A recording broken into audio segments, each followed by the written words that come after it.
What do you do when the man you love vanishes into the fog of war, leaving you with nothing but memories and a fading photograph? For 5 years, that was Sarah's reality. Every sunset was a prayer, every sunrise a test of hope. She believed her husband was a hero who had made the ultimate sacrifice for his country. But on a night when the sky bled crimson and the wind howled like a banshee, her husband's horse finally came home, and on its back was a wounded stranger, a man carrying secrets that would not only rewrite her past, but force her to fight for her very survival. This isn't just a story of loss and waiting.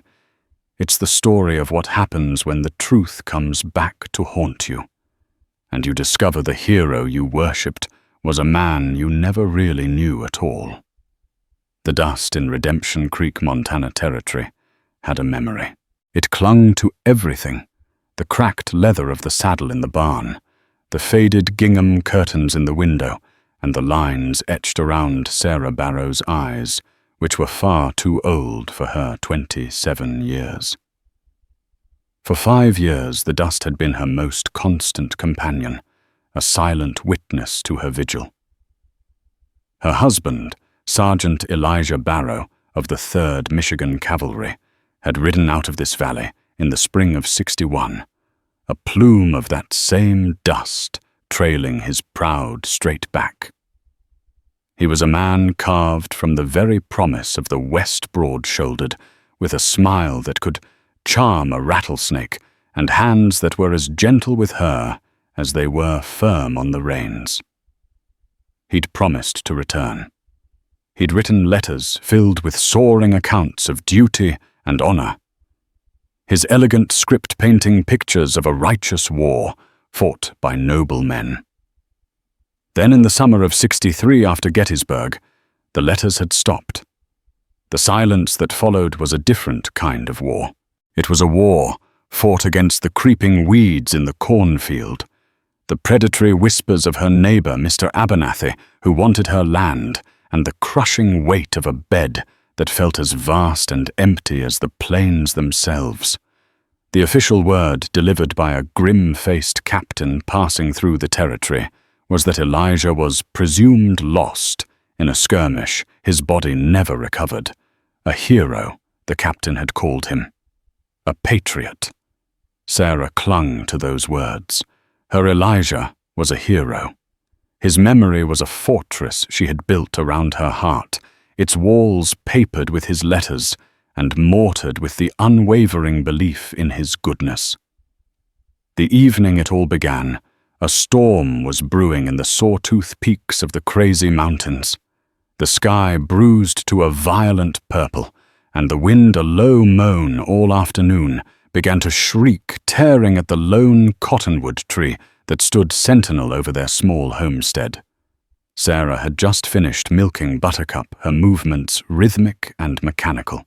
Her thoughts, as they often did, drifted to Elijah. She pictured him riding over the hill, his Union blues faded, but his smile as bright as ever. A foolish, childish fantasy. She allowed herself only when the loneliness became a physical ache. As she latched the barn door, a flicker of movement on the horizon caught her eye. It was on the western ridge, a silhouette against the bleeding sky. At first she thought it was a stray cow or a deer, but it was too tall, too defined. It was a horse and a rider. Her heart hammered against her ribs. Every traveler was a potential threat, but also a potential source of news. She squinted her hand, shielding her eyes from the stinging wind. The horse's gait was strange. A weary, stumbling walk. The rider was slumped forward, a dead weight in the saddle. As it drew closer, moving with agonizing slowness down the familiar path toward her farm, a wave of cold dread and impossible hope washed over her. The horse. It was a deep chestnut, almost black in the failing light, with a white blaze down its nose, shaped like a lightning strike. It couldn't be. Apollo, she whispered the name, a ghost on her lips. It was him. It was Elijah's horse, the one he'd trained from a colt, the one who would eat apples from her hand and nudge his great head into Elijah's chest. A wave of dizziness struck her. After all these years, his horse had come home. But the man in the saddle was not Elijah. By the time Apollo reached the fence line, his sides heaving, his coat matted with sweat, and something darker, Sarah was already running. The man slumped and fell from the saddle, not with a crash, but a soft, heavy thud like a sack of grain. Apollo stopped nudging the fallen figure with his nose, letting out a low, distressed whicker. Sarah vaulted the fence, her worn-out dress catching on a splinter. She didn't feel it. All she could see was the man lying face down in the dirt. He was tall and lean, dressed in dusty, travel-worn clothes that weren't a soldier's uniform. A dark stain was spreading across his back, high on the shoulder. Her first instinct was raw fear. This was a stranger, an unknown danger delivered to her doorstep. Abernathy's warnings about drifters and outlaws echoed in her mind. She should run bar the door and pray he didn't wake up. But then she looked at Apollo. The horse's eyes, intelligent and familiar, were fixed on her. He looked exhausted, loyal and desperate. He had brought this man here. For a reason. And the man was wounded, perhaps dying. The fortress around her heart, built to honor a hero, couldn't withstand the sight of a fellow creature in need. With a grunt, she rolled him over. His face was gaunt, covered in a week's worth of stubble, and crusted with dirt and dried blood from a gash on his forehead. His hair was a dark, matted mess. He was younger than Elijah, she thought, perhaps 30 at most. His eyes were closed, his breathing shallow and ragged. A cheap-looking pistol was tucked into his belt, its handle worn smooth. This was no hero. He looked like a man who lived on the run. The storm broke then, the first fat drops of rain splattering in the dust around them. She couldn't leave him here. She couldn't. It would be a betrayal of everything Elijah had stood for, or everything she believed he'd stood for. Damn you, Elijah. She muttered the words, torn away by the wind. Damn you for leaving me with this. Summoning a strength born of years of solitary farm labor, she hooked her hands under his arms and began to drag him. He was heavier than he looked, a dead weight of bone and muscle. Each step was a battle against the sucking mud and his inert body. Apollo followed her, his head low, nudging her along as if in encouragement. She dragged him into the barn, the scent of hay and manure, a comforting familiarity in the midst of the chaos. She laid him on a pile of clean straw, the rain now drumming a frantic tattoo on the tin roof. Lighting a lantern, she hung it from a beam. Its yellow light cast long dancing shadows, making the barn feel like a cavern of secrets. She gently cut away his shirt. The wound was ugly, a bullet hole deep and festering the flesh around it, angry and swollen. It was an old wound, days old at least. How had he even stayed in the saddle? For the next hour, Sarah worked with a focused intensity she hadn't felt in years. She boiled water over a small fire she built in the forge. She cleaned the wound with whiskey from a bottle she kept for medicinal purposes, the man groaning and twitching in his delirium, but never waking. She found the bullet a flattened piece of lead lodged against his shoulder blade and managed to pry it out with the tip of a sterilized knife. He screamed, then a raw, guttural sound that was swallowed by a crack of thunder. After packing the wound with a poultice of yarrow and spider webs, an old remedy her mother had taught her, she bandaged it tightly with strips torn from one of Elijah's old shirts. As she worked, she studied him. His hands were calloused, but his fingers were long and slender, not the thick, powerful hands of a farmer like Elijah. There was a scar that cut through his left eyebrow, giving him a perpetually severe look, even in unconsciousness. And around his neck on a leather thong was a small, tarnished silver locket. Her fingers trembled as she reached for it. It felt like a violation, but she had to know. She had to understand who this man was, how he had come to be riding her husband's horse. She pried the locket open. Inside, there was no miniature portrait, no lock of a lover's hair. Instead, 2 tiny, exquisitely carved initials were engraved into the silver E.B., Elijah Barrow. A cold fist closed around her heart. This man was wearing a locket with her husband's initials. Who was? As if her touch had summoned him from the depths, the man's eyes fluttered open. They were a startlingly pale blue, the color of a winter sky, and they were filled with a confusing mixture of pain, fear, and exhaustion. He tried to speak, his voice a dry rasp. "Water." Sarah quickly brought a dipper of water to his lips, cradling his head. He drank greedily, some of it spilling down his chin. He blinked, trying to focus on her face, then on the lantern light, then the rough-hewn walls of the barn. "Where? You're in my barn," Sarah said, her voice steady, despite the tremor in her soul. "You fell off your horse. You've been shot." His eyes widened slightly as he processed this. His gaze drifted past her to the barn door, where Apollo stood, his form, a dark shape. Against the storm-lit night, a flicker of recognition or perhaps relief crossed the man's face. "Apollo. He made it. He brought me here." He looked back at Sarah, his gaze sharp and lucid now. "He brought me to you. You're Sarah, aren't you?"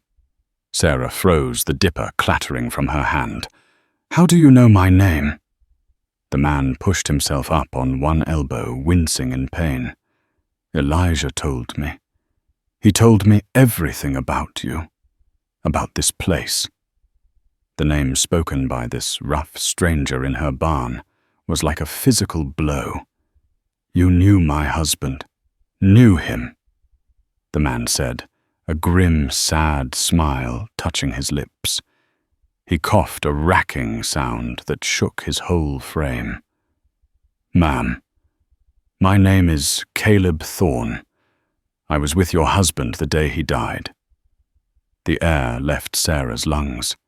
The fortress around her heart didn't just crack, it shattered. For 5 years, Elijah's death had been a ghost, a presumption. Now this stranger had given it a name and a face right here in the straw and lantern light.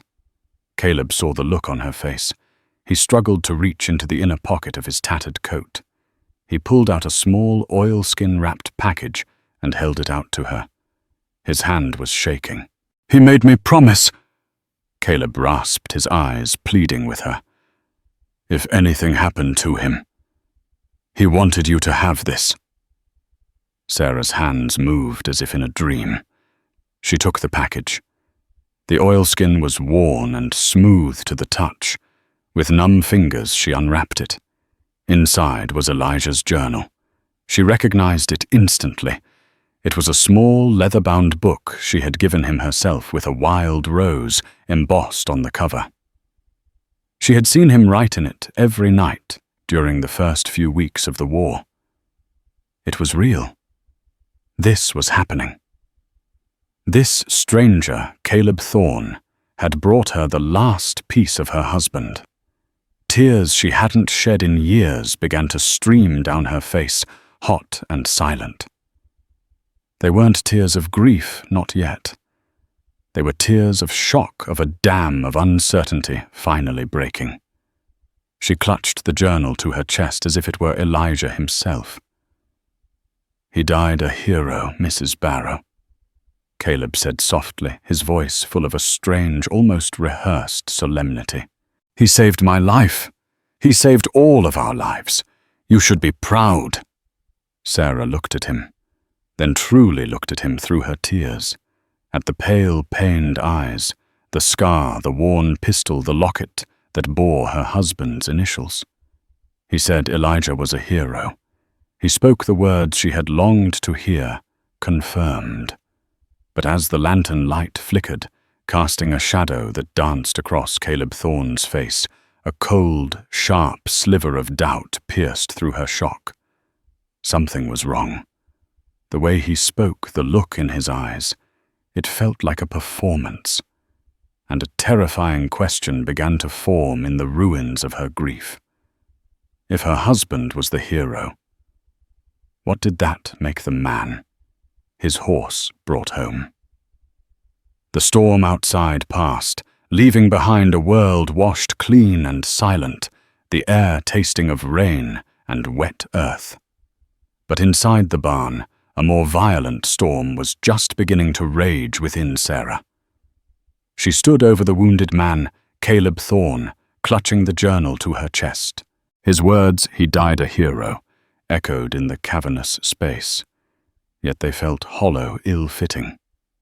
Caleb's eyes had slipped shut again, his face pale and clammy in the lantern light.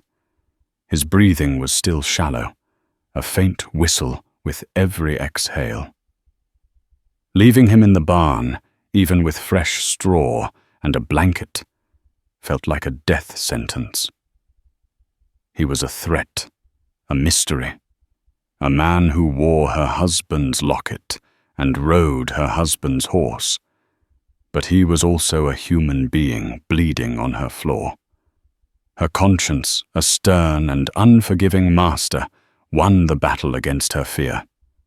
With a sigh that seemed to pull all the weariness of the last 5 years from her bones, she made a decision. She couldn't drag him again. She hurried back to the house, her boots sinking in the fresh mud, and returned with a wheelbarrow. It was a clumsy, undignified process, leveraging his limp body into the basin. But she managed. She wheeled him to the small cabin she had once shared with Elijah, the floorboards groaning a protest as she brought the stranger inside. She put him in the spare room, a small space that held little more than a narrow bed, a washstand, and a collection of her mother's dried herbs hanging from the rafters. As she maneuvered him onto the bed, his head lolled to the side, the worn pistol in his belt dug into his hip. Sarah paused, her hand hovering over the weapon. It was a tool of violence, a symbol of the world that had swallowed her husband and spat this man out. With a surge of resolve, she pulled it free from his belt and placed it on the high shelf of the kitchen pantry behind a row of canned peaches. It was a small act of control in a situation that was spiraling far beyond her. For another hour, she tended to him, wiping the grime from his face with a damp cloth, forcing sips of cool broth between his cracked lips. He drifted in and out of consciousness, muttering names she didn't recognize. Strickland, the Pass, Jackson, and once her own. Sarah. Tell Sarah, he'd mumbled before his eyes rolled back and he was lost again to the fever. Finally, when he seemed to be resting as peacefully as his condition would allow, she retreated to the main room. The fire in the hearth had burned down to glowing embers. She added a log, poking it, until flames licked up, casting a warm, dancing light across the room.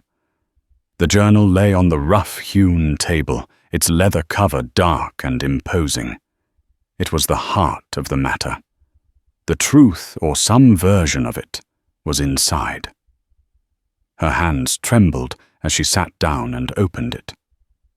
The first several pages were just as she remembered Elijah. His script was bold and clear, filled with the casual confidence of a man who believed in his cause. April 12th, 1861. Left redemption today. Hardest thing I've ever done, leaving Sarah on that porch. But the union calls, and a man must answer. I see the same fire in the eyes of all the men here. We will put down this rebellion in a matter of months and return to our lives victorious and proud. May 5th, 1861. Camp life is a tedious affair of drill and mending, punctuated by moments of sheer boredom. Met a young private today, Caleb Thorne, a boy from Ohio, no older than 19, with eyes that have seen too little of the world. He's quick but skittish, reminds me of a colt that needs a steady hand. I'll keep an eye on him. Sarah's breath caught. So it was true. Caleb had been his man, a young recruit Elijah had taken under his wing. A wave of relief washed over her, so potent it made her feel light-headed. Her suspicions felt foolish, now the product of a lonely woman's overactive imagination. Caleb was a brother in arms fulfilling a sacred promise. Elijah was a hero. She continued to read, her heart lighter. The entries chronicled the early days of the war, mirroring the letters he had sent her. There were sketches of his fellow soldiers, complaints about the food, and soaring passages about the importance of their cause. He mentioned Caleb often with a kind of paternal affection. July 21st, 1861. Saw our first real taste of battle near Manassas. A terrible, chaotic business. The noise is a thing you feel in your teeth. Young Thorne was terrified, but he held his ground. Gave him half my whiskey ration tonight. The boy has grit. She read for over an hour, the fire crackling, the stranger sleeping down the hall. The story in the journal was the story she had believed all along. She was about to close the book. Her heart settled when she noticed the date of the next entry. It was nearly a year and a half later. The entire middle section of the journal was gone, the pages torn out with a ragged edge. Her blood ran cold. Why would he tear out the pages? The next entry was dated October 1862, and it was as if a different man had written it. The script was no longer bold and flowing, but tight, angry, and hurried. October 3rd, 1862.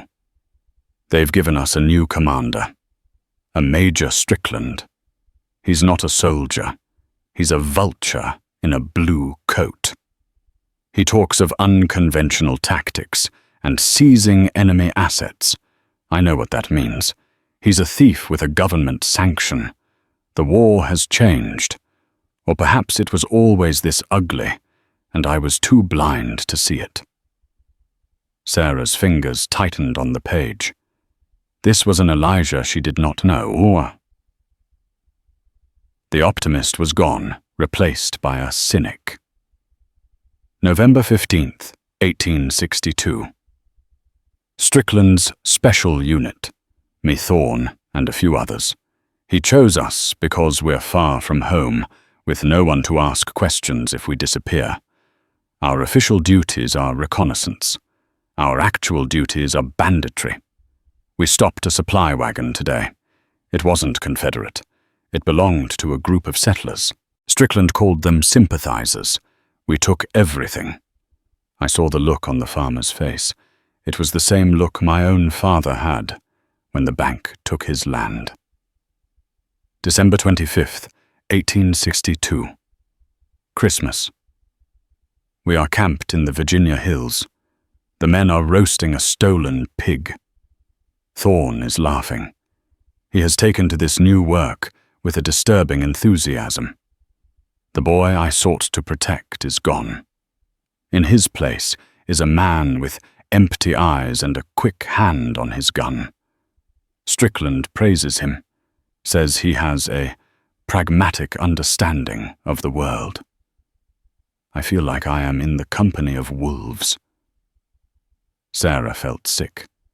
She looked up from the journal, her gaze drifting toward the closed door of the spare room. The man sleeping there was not the frightened boy from the early entries. He was the wolf. She forced herself to keep reading, a morbid compulsion driving her forward. The entries grew darker, more fragmented.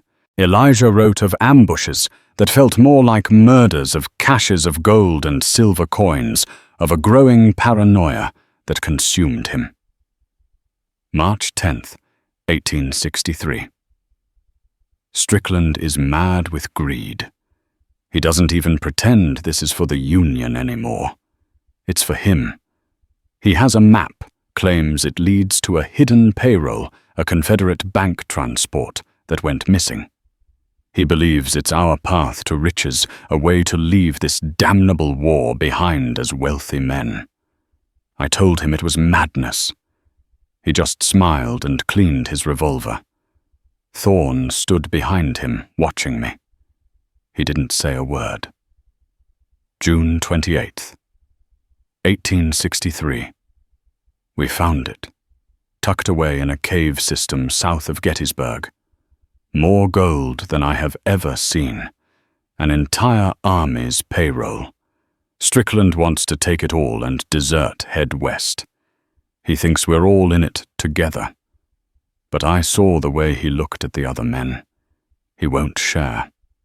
Once we move it, he'll kill us all. July 1st, 1863. I made a choice. This blood money will not build Strickland a mansion. If I can get it away, it will build a life for Sarah. A safe life. I have taken a portion, a small, heavy sack. I have my own map now.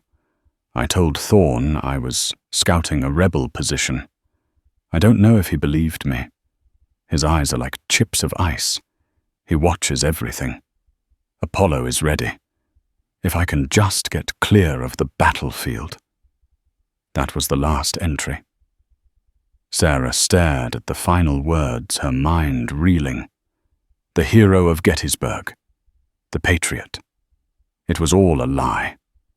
Her Elijah, her gentle, honorable Elijah, had become a thief. He hadn't died in a noble skirmish.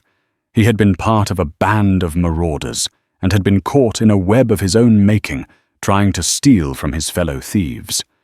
The story Caleb had told her, he died a hero, he saved my life, was a carefully constructed fiction. Why? To protect her feelings. Or for a more sinister reason. The gold. Elijah had taken some of it. Caleb must have known. Is that why he was here? Had he spent 5 years searching for his partner and the loot? She closed the journal, the leather cool against her numb fingers. The fortress she had built around her heart was not just shattered. Its very foundations had been revealed to be sand. The man she had loved and mourned was a stranger. A floorboard creaked in the hall. Sarah froze, her entire body rigid. Her eyes darted to the pantry where the pistol lay hidden on the high shelf. The house, her sanctuary, suddenly felt like a trap. The wind had died down, and the silence that pressed in was heavy, suffocating. Another creak, closer this time. She stood up slowly, silently, her chair making no noise on the dirt floor. She backed away from the table toward the hearth, her hand reaching for the iron poker. Her heart hammered a frantic, terrified rhythm against her ribs. The man in the other room, Caleb Thorne, was not a brother-in-arms delivering a final memento. He was a wolf at the door, and he had come for the gold. The door to the spare room opened with a low groan.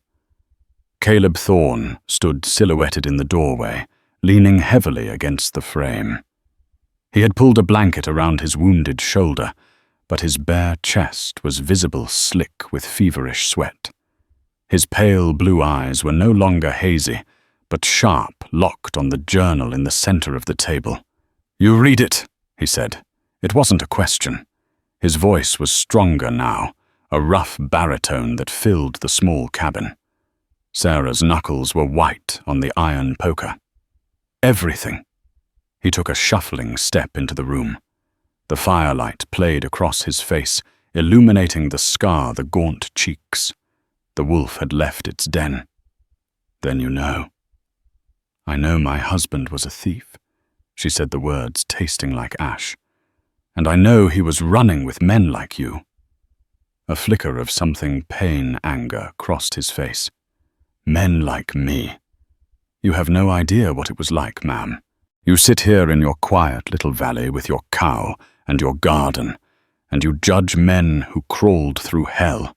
Hell doesn't give you the right to rob and murder, she countered, her voice shaking but firm. Doesn't it? He took another step, his eyes never leaving hers. It was a strange, terrifying dance. War is hell, Mrs. Barrow. It chews up boys and spits out monsters. Your Elijah, he tried to stay clean. He tried longer than most. But Strickland was a different kind of monster. He enjoyed it. He saw the war as a business opportunity. And you were his star employee, Sarah spat, gesturing toward the bedroom with the poker. The boy with the pragmatic understanding. Caleb winced as if she'd struck him. I was 19. I was scared. Strickland offered me a way to survive. More than survive. Elijah saw it for what it was. I didn't. Not until it was too late. He coughed a deep, rattling sound and leaned against the table, his breath coming in ragged gasps. The gold, Sarah. He wrote about the gold, didn't he? He took his share. The directness of the question sent a chill down her spine. The dance was over. This was the demand. He wrote that he took a portion. He never told me where. Caleb rasped, his eyes boring into her. We were supposed to meet after. But the battle, everything went to hell. Strickland's men came for us. It wasn't Rebs who shot your husband. It was our own. His gaze was intense, almost pleading. I've spent 5 years looking for you. For this place. And Strickland's spent some years looking for me. That bullet in my back. That's from one of his men, a bounty hunter named Jackson. They're close. They know Elijah came from Montana. Sarah's mind raced, trying to separate truth from manipulation. A new threat. A common enemy. It was too convenient. It was a story designed to make her trust him, to make them allies. You expect me to believe that? She asked, her voice laced with skepticism. How do I know you didn't shoot Elijah yourself? The two of you were partners. Maybe you wanted it all. Caleb actually laughed, a bitter, humorless sound. If I had the gold, do you think I'd be here, riding a half-dead horse, bleeding all over your floor? I'd be in San Francisco living like a king. He straightened up his full height, imposing despite his injury. I'm telling you the truth, Sarah. Strickland is out there, and he's not a man who gives up. He thinks Elijah told me where he hid his share. He thinks I've come here to collect, which means he's coming here too. The air in the room was thick with unspoken possibilities. If he was lying, he was a cold-blooded killer, trying to trick her into revealing the location of a treasure she didn't know. If he was telling the truth, then her small, isolated farm was about to become a battleground. Either way, her life was balanced on a knife's edge. She had to play along. She had to keep him alive, not out of compassion anymore, but because he was the only person on earth who knew the face of the man who might be coming to kill her. Let's say I believe you. She began slowly lowering the poker. Let's say this Strickland is coming. What do you want from me? Relief washed over Caleb's face, so profound it was almost imperceptible. "Help me get well," he said. "Give me a week. We find the gold together, we split it, and we run. You can't stay here, not if he finds you." "Split it," Sarah scoffed. "It's Elijah's. It's mine." "Is it?" Caleb shot back, his voice hard. "It's payroll gold stolen from the Confederacy, who probably stole it from someone else. It belongs to no one. It's a chance. That's all. A chance for a life you can't even imagine. A life away from this." He gestured around the simple cabin, at the patched furniture and the sparse shelves. The insult stung, but it was the truth in his eyes that frightened her more. He saw this place as a prison, and perhaps, in a way, it had become one. "You'll stay in that room," she said, her voice betraying none of her inner turmoil. "I'll bring you food and change your bandage. You do nothing to frighten me. You so much as look at me wrong, and I'll use the pistol I took from you while you were passed out." A slow smile spread across Caleb's face. It was the first genuine expression she had seen from him, and it was surprisingly charming. "Yes, ma'am," he said, the respect in his voice sounding entirely unforced. He turned and shuffled back to his room, closing the door behind him. Sarah stood for a long moment listening to the silence. She had invited the wolf in, and now they were locked in a deadly waltz, circling each other, waiting for the music to stop. And she knew, with a certainty that chilled her to the bone, that an even bigger, more dangerous predator was listening from just beyond the hills. The days that followed were a masterclass in tension. Sarah and Caleb existed in a state of armed truce, two wary animals sharing a single cave. She tended to his wound, which under her care began to heal. The fever broke, and with it some of the hardened shell around him seemed to crack. He began to help at first in small ways, mending a broken harness with his slender, surprisingly deft fingers, sharpening her worn-out axe until it could split a log with a single blow. He talked little of the war, but he told her stories of his home in Ohio, of a father who was a watchmaker, and a mother who grew roses. Sarah listened, a part of her softening, seeing the ghost of the 19-year-old boy Elijah had written about. But she never let her guard down. Every night she would take the pistol from the pantry shelf and sleep with it under her pillow. The cold metal, a constant reminder of the wolf sleeping down the hall. The fragile peace was shattered a week later. She had ridden into Redemption Creek for supplies, a trip she made only once a month. The town was little more than a dusty street, with a saloon, a general store, and a blacksmith. As she was tying Apollo to the hitching post outside the store, the sight of the horse still causing murmurs, her neighbor Jedediah Abernathy scurried over to her. He was a weaselly man with a perpetually damp upper lip and an insatiable appetite for gossip and other people's property. "Sarah," he said, his voice a conspiratorial whisper.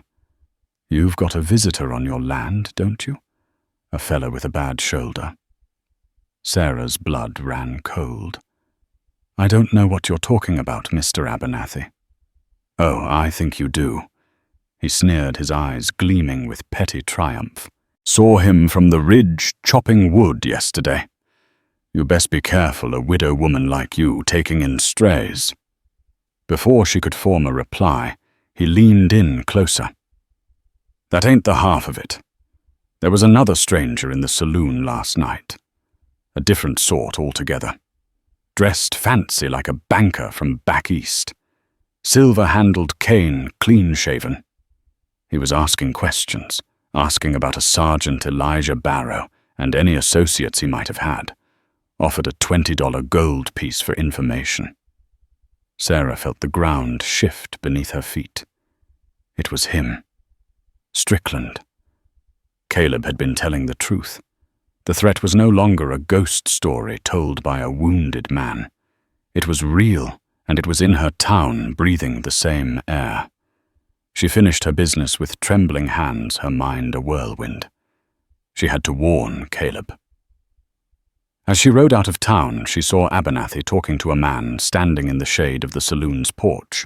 The man was tall, dressed in a fine black suit, and even from a distance, he radiated an aura of predatory stillness.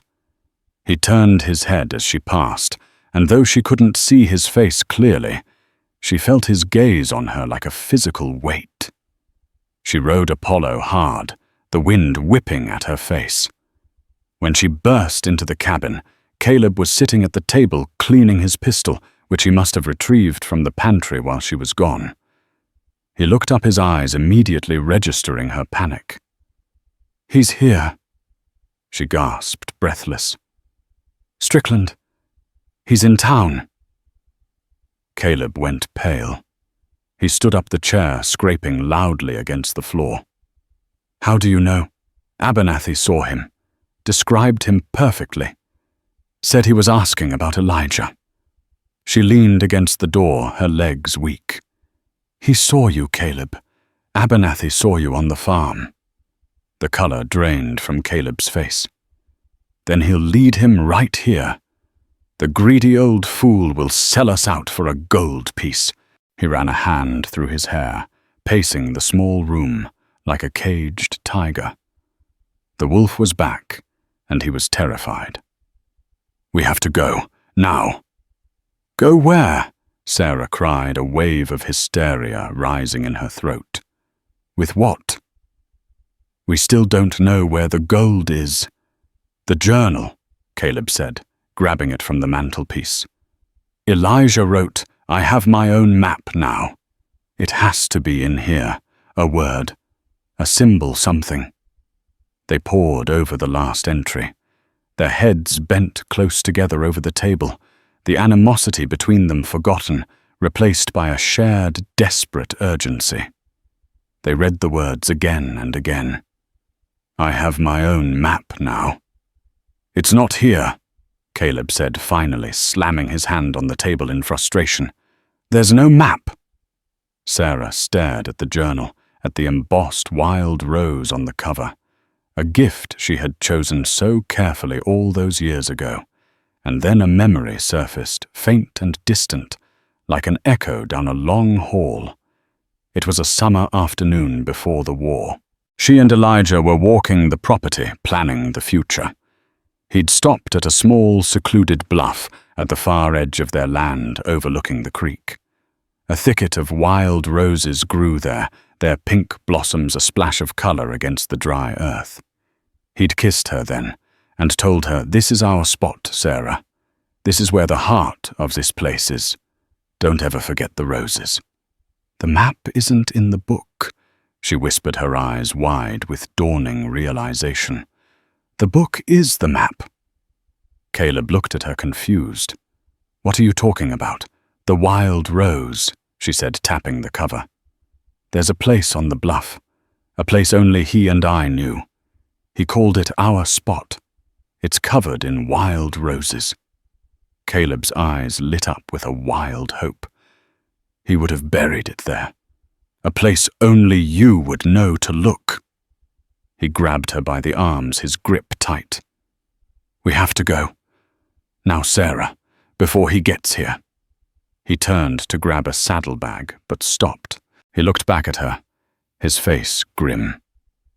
"Before we go, you deserve to know what really happened. The whole truth." He told her then, his voice low and rushed. Strickland hadn't just wanted the gold. He'd planned to execute his own men as deserters to cover his tracks. Elijah had figured it out. He wasn't just stealing his share. He was trying to create a diversion to warn the others, to give them a chance to scatter. But it was too late. In the chaos of the Battle of Gettysburg raging around them, Strickland's loyalists turned on their own. "I saw it," Caleb said, his eyes haunted. I saw Strickland himself shoot Elijah in the back. Elijah went down. He looked at me, and he pushed the journal into my hands. "Get it to Sarah," he said. Tell her the roses." Then Jackson Strickland's man shot me. I fell played dead. I managed to crawl away in the smoke and find Apollo. That's how it happened. He didn't die a thief, Sarah. He died trying to save us. The final piece of the puzzle clicked into place. The lies, the half-truths, it had all been a test. Caleb hadn't known if he could trust her. Hadn't known if she was strong enough to handle the whole ugly truth. Elijah's final act hadn't been one of greed, but of desperate, flawed sacrifice. He was still a hero, just not the simple shining hero of her dreams. He was a real one, a man who had made terrible choices in a terrible world and tried at the end to do something right. A shout from outside shattered the moment. "Hello, the house!" It was Abernathy's voice, and behind it, the crunch of several pairs of boots on the gravel path. Caleb swore, grabbing his pistol. "It's too late. They're here." Sarah ran to the window, peering through a crack in the curtains. Her heart leaped into her throat. Abernathy stood there, twisting his hat in his hands, a picture of nervous greed. Behind him stood the tall, well-dressed man from Town Strickland, and with him were two other men, hard-faced and carrying rifles. One of them was impossibly large, a bull of a man, and the other had the dead-eyed stare of a snake. Jackson. "Caleb Thorne." Strickland's voice was cultured calm, but it cut through the air like a razor. "I know you're in there. I've been looking for you for a very long time. Send out the woman, and we can conclude our business like gentlemen." Caleb moved beside her, his face a mask of grim resolve. "Don't listen to him. He'll kill us both." Sarah's fear was a living thing, cold and sharp in her belly. But beneath it, something else was kindling a hot, defiant rage. This man had murdered her husband. This man had sent his bumors to hunt another man to her doorstep. This was her home. He would not take it without a fight. The woman who had waited 5 years for a ghost was gone. A warrior stood in her place. "The back door," she whispered to Caleb. "It leads to the root cellar. There's a crawl space under the floorboards. You can get out to the creek bed." "I'm not leaving you," he said, his eyes locked on hers. "You must," she insisted, pressing her own pistol, the one she'd taken from him, into his hand. "He wants you, and he wants the gold. I'm just a complication. Go to the bluff. Find the gold. If I'm not there in an hour, take it and ride. Live, Caleb. Elijah died to give you that chance. Don't waste it." For a moment he hesitated. Then he nodded, a flicker of profound gratitude in his pale eyes. "Sarah. Go." As Caleb slipped out the back, Sarah took a deep breath. She walked to the front door, unlocked it, and stepped onto the porch, shielding her eyes against the afternoon sun, as if she were merely greeting a neighbor. Strickland smiled, a chillingly pleasant expression. "Mrs. Barrow, a pleasure. I'm Major Strickland." "You're no major," Sarah said, her voice steady.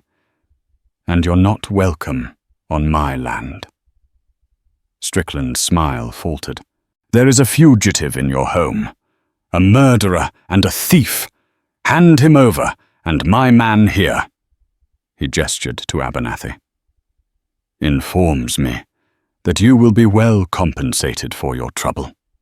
Abernathy puffed out his chest. "That's right, Sarah. A reward. There's no one here but me." She lied, her gaze unwavering.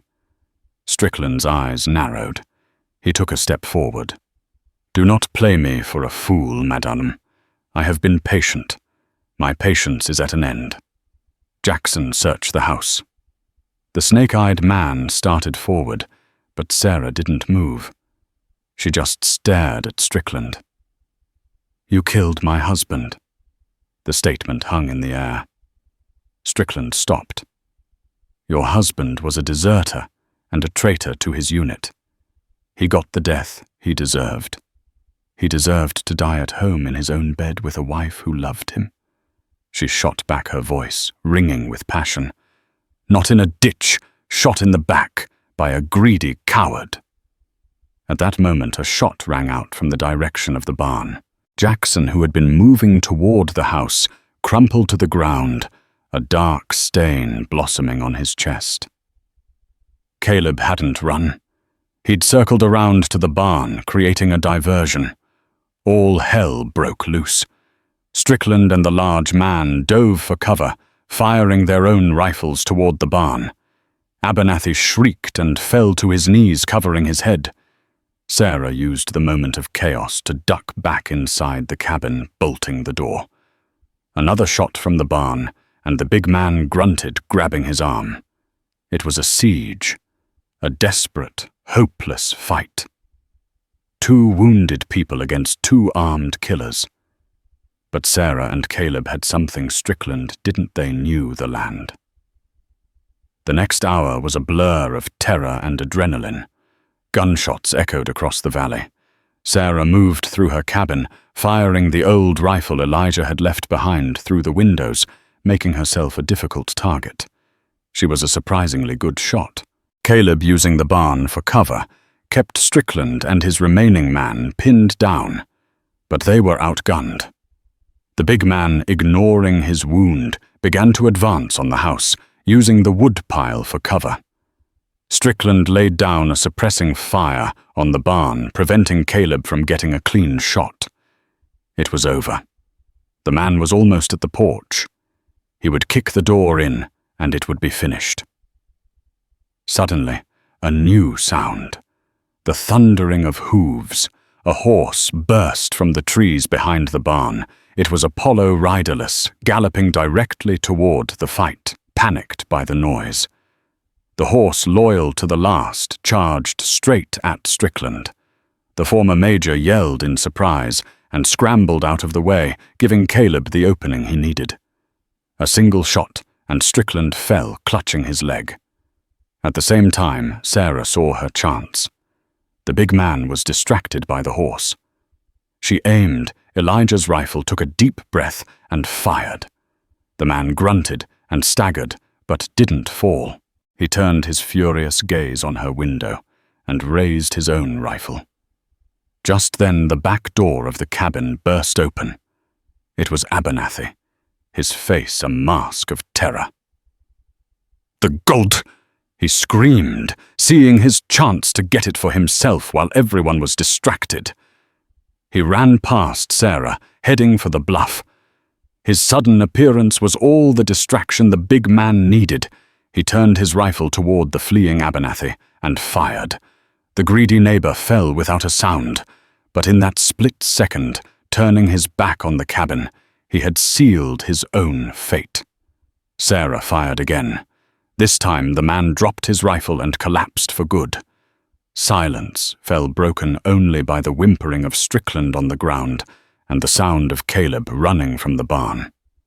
Sarah met him on the porch. They stood there, covered in dirt and gunpowder, breathing heavily in the sudden quiet. It was over. Caleb looked at Strickland, who was trying to crawl away. He raised his pistol. "No," Sarah said, putting a hand on his arm. "No more killing." They found the gold right where Sarah knew it would be buried under the wild roses on the bluff. It wasn't a treasure chest, but a heavy canvas sack filled with double-eagle gold coins, cool and heavy in her hands. It felt like the weight of 5 years of sorrow and lies. They buried the dead, a grim task that sealed the bond between them. They left Strickland tied up on the main road for the sheriff to find, with a note explaining some but not all of what had happened. That evening, as the sun set and painted the sky, the same bruised purple as the night he had arrived, Sarah and Caleb stood by the fire. "I should go," he said, not meeting her eyes. "Disappear." "Where will you go?" she asked. He shrugged. "Don't know. West. California, maybe. Try and forget." Sarah looked at him, at the man who had been a boy, then a wolf, and now was something in between. He was broken, but he was not a monster. She went to the sack of gold, counted out a small stack of coins, and wrapped them in a piece of cloth. She pressed it into his hand. "Elijah died to give you a second chance," she said softly. "This is from him." Tears welled in Caleb's eyes, the pale blue softening with a light she'd never seen before. He nodded, unable to speak. He took the locket from around his neck and placed it on the table. "E.B. This belongs here," he whispered. He rode out on Apollo as the first stars appeared, a solitary figure heading west, not looking back. Sarah stood on her porch, watching until he was gone. She was alone again, but the loneliness was different now. It wasn't the hollow ache of waiting, but the quiet solitude of strength. She had lost the husband. She thought she knew the hero of her fortress of memories. But in his place, she had found the truth of a flawed, brave man. And in the crucible of violence and betrayal, she had discovered herself. She was not a widow waiting for a ghost. She was Sarah Barrow, mistress of Redemption Creek, a survivor who had paid for her future in gunpowder and gold, and she would face the dawn alone and unafraid. Sarah's story wasn't about a hero who never came home. It was about the woman he left behind, who had to become her own hero. She tore down the fortress of lies around her heart and rebuilt it with the hard-won truth. Sometimes the ghosts of the past don't come back to haunt us, but to set us free. What would you do if your world was turned upside down by a stranger carrying secrets? Let us know in the comments below. If this story of survival, betrayal, and redemption moved you, please give this video a thumbs up.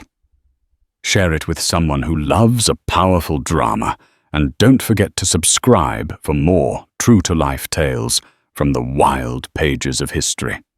Thank you for watching.